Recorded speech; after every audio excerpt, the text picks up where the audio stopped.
শেখ হাসিনার শাসনামলের গত ১.৫ দশকে বছরে দেশ থেকে গড়ে পাচার হয়েছে প্রায় ১৬ বিলিয়ন মার্কিন ডলার। ভয়াবহ তথ্য উঠে এসেছে অর্থনৈতিক শ্বেতপত্র প্রণয়ন কমিটির প্রতিবেদনে। প্রধান উপদেষ্টা ডক্টর মোহাম্মদ ইউনূসের কাছে শ্বেতপত্র হস্তান্তর করেছে কমিটি।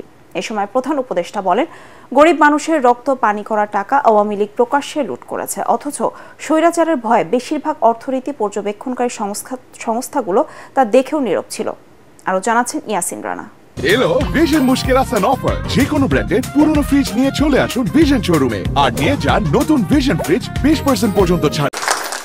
অর্থনীতির উপর শ্বেতপত্র প্রণয়নের জন্য গঠিত কমিটি রোববার প্রতিবেদন জমা দেন অন্তর্বর্তী সরকারের প্রধান উপদেষ্টা ডক্টর মোহাম্মদ ইউনূসের কাছে।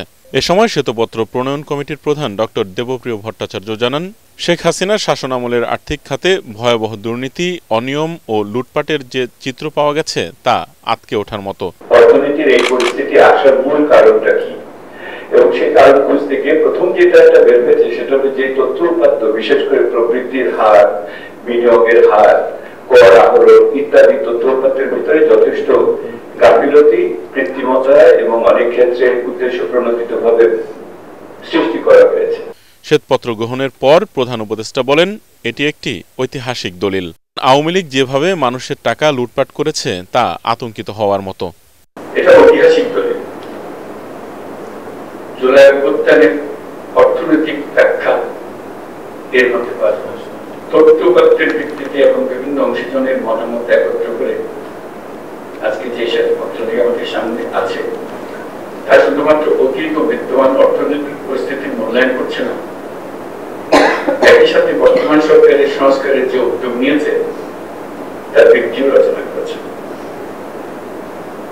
শ্বেতপত্রে প্রস্তাবিত যে সংস্কার ও নীতি পদক্ষেপের কথা বলা হয়েছে অন্তর্বর্তীকালীন সরকার তা গুরুত্বের সাথে বিবেচনা করবে। আওয়ামী লীগ সরকারের ১৫ বছরের অর্থ পাচার ও আর্থিক দুর্নীতির সব তথ্য জনসম্মুখে প্রকাশ করা উচিত বলে মন্তব্য করেন ডক্টর ইউনূস। প্রতি স্তরে আমাদের পাঠ্য হওয়া উচিত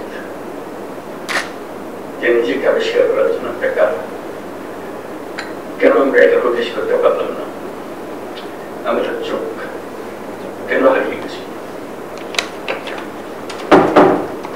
এটা শিক্ষা ব্যবস্থার সকল স্তরে,